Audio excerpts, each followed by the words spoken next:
dan anggota Komisi 6 DPR RI, yang saya hormati Menteri Koperasi, Wakil Menteri Koperasi, beserta seluruh jajaran dan hadirin yang hadir.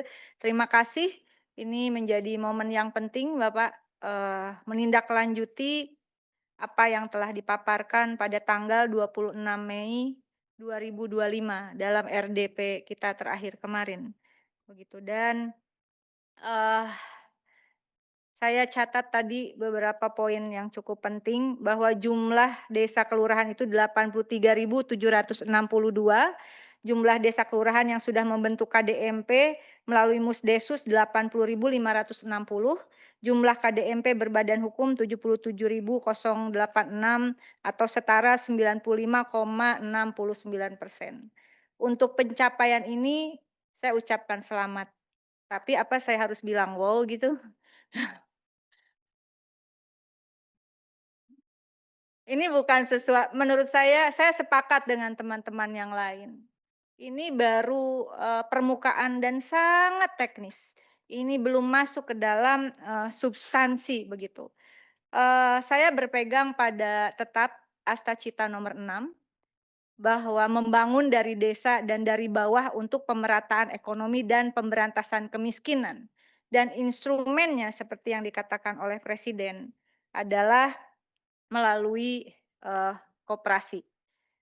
Di slide nomor 14 saya disampaikan, dasar saya adalah Undang-Undang Dasar 1945 pasal 33, ini dari Pak Prabowo, perekonomian disusun atas asas kekeluargaan.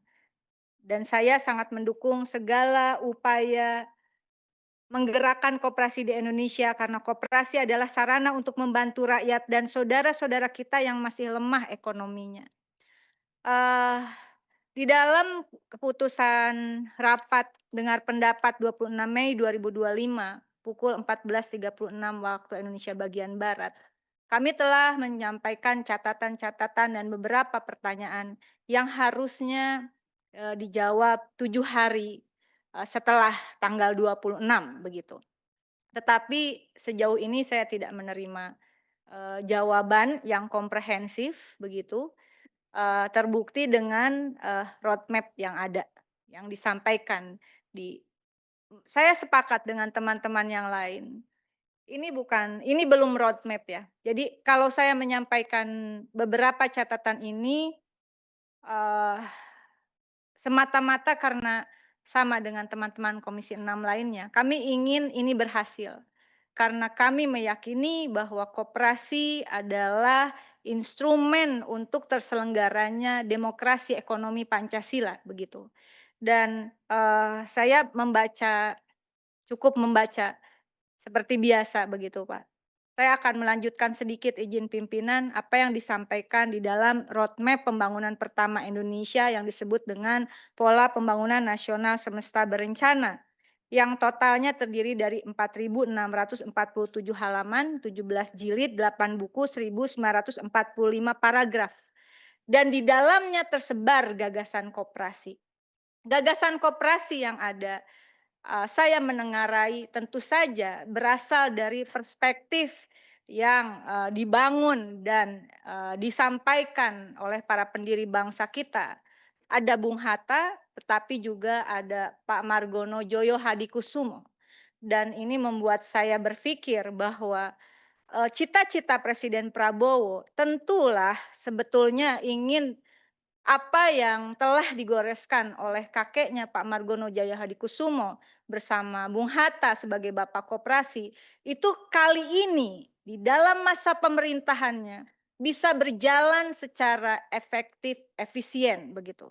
Saya sepakat tadi bahwa Bapak mengatakan, menginginkan Koperasi Desa Merah Putih ini memiliki suatu policy yang strategis dan terukur. Pertanyaannya, bagaimana bisa terukur ketika di halaman, peta jalan di slide 19, mohon maaf kalau harus saya sampaikan, itu bukan peta jalan. Peta jalan tidak seperti itu. Saya kembali mengutip, prinsip Presiden Prabowo yang selalu mengatakan evidence based arguments, maka semua policy itu harus, evidence based policy begitu. Tadi Pak Darmadi mengatakan harus ada fakta empiris. Fakta empiris itu hanya bisa diperoleh ketika evidence based policy, Bapak. Terutama Pak Ses ini, kayak saya yakin, roadmap ini nanti heavy-nya akan disusun oleh Pak Ses beserta jajaran birokrasinya.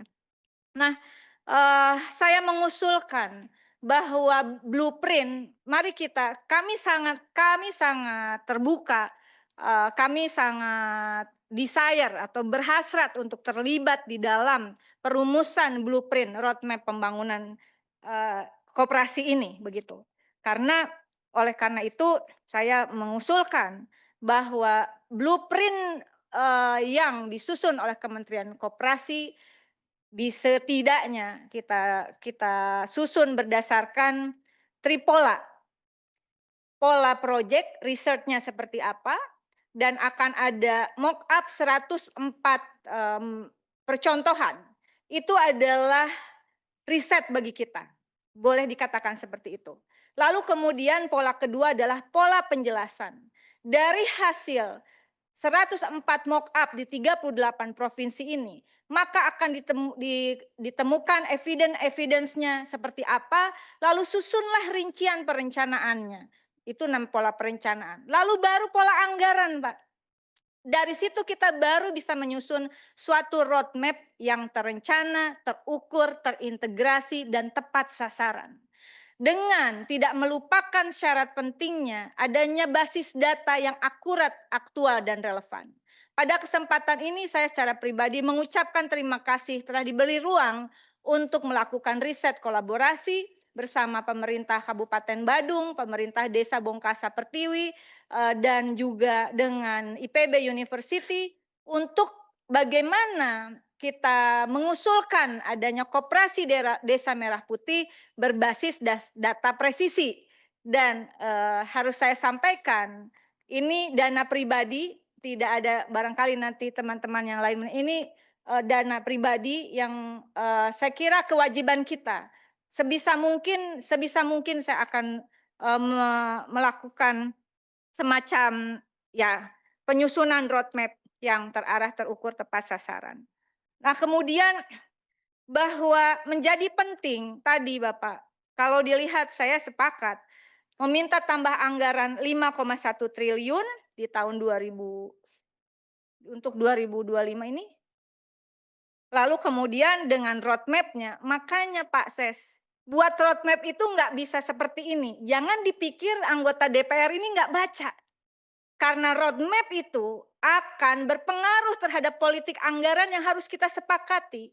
Kalau Anda minta 5,1 triliun hanya untuk pembentukan badan hukum kelembagaan koperasi yang sudah hampir selesai, dan kemudian dananya kita juga sudah tahu bukan dari Kemenkop, lalu kemudian pembangunan sarana dan pengoperasian yang mock up itu kurang lebih berapa 104 itu juga bukan dana Kemenkop, di situ ada gotong royong dari berbagai KL khususnya BUMN, lalu penerapan digitalisasi ekosistem digital perlu pakai Telkom begitu. Nah, bisa pakai CSR Telkom sebetulnya. Kemudian peningkatan kapasitas pengurus dan pengawas. Sepakat dengan Pak Darmadi, kemungkinan anggaran yang besar diperlukan adalah untuk pendidikan. Nah, pendidikan ini apakah sampai 5,1 triliun? Rasanya tidak mungkin begitu. Jadi boleh progresif, tetapi juga harus realistis dan terukur. Dan kemudian kenapa roadmap itu jadi penting? Saya sangat mendukung sama dengan teman-teman yang lain. Kalau kalau koperasi Desa Merah Putih dan sebetulnya koperasi ya secara umum, kemudian ini menjadi suatu tools atau instrumen untuk bagaimana dijalankannya pasal 33 konstitusi tersebut, maka sudah layak KDMP ini menjadi, Pak Menteri, menjadi proyek strategis nasional. Tapi bukan hanya KDMP-nya yang hanya menjadi proyek strategis nasional. Kedepannya semua koperasi itu adalah entitas penting di dalam kebijakan ekonomi kita, begitu. Nah, oleh karena itu, kalau saya lihat akibat roadmap yang saudara paparkan di slide 19, ini berpengaruh pada validasi organisasi pada halaman 25. Bagaimana mungkin validasi organisasi, ya kalau peta jalannya hanya satu lembar seperti ini, ya pantas validasi organisasinya pun sangat sederhana. Tapi dari perspektif, public policy yang saya pelajari, nggak mungkin dengan validasi organisasi struktur seperti ini mau naik ke kelompok 2. Oleh karena itu menjadi catatan pentingnya adalah sama dengan teman-teman yang lain. Benahi roadmap-nya, Pak. Melalui tripola KDMP itu setidaknya. Tripola kebijakan koperasi desa merah putih, begitu. Pola project berupa risetnya, kemudian pola penjelasan berupa rincian dari detail programnya, dan ini kolaborasi dengan Bappenas, lalu pola anggaran yang nanti akan diajukan kepada Kementerian Keuangan. Baru dapat, Pak, 5,1 triliun. Bayangkan, saya baca di slide 25 ini, mohon maaf, Pak. Ini unit usaha yang kita bahas berbusa-busa di rapat yang lalu, bahwa koperasi Desa Merah Putih itu heavy-nya bukan simpan pinjam. Kalau membaca perspektif Hatta dan juga Margono Jaya Hadikusumo, jelas unit usaha prioritasnya itu adalah produksi, distribusi, dan industri. Bahwa ada simpan pinjam, iya. Tetapi karena roadmap-nya seperti ini, masa Direktorat Jenderal Sektor Keuangan ini heavy-nya adalah simpan pinjam di sini misalnya begitu, tapi tidak menggambarkan bagaimana koperasi itu akan bergerak di sektor. Saya udah baca loh, Pak, Pak Ses. Saya udah baca, meskipun baru dapat barusan.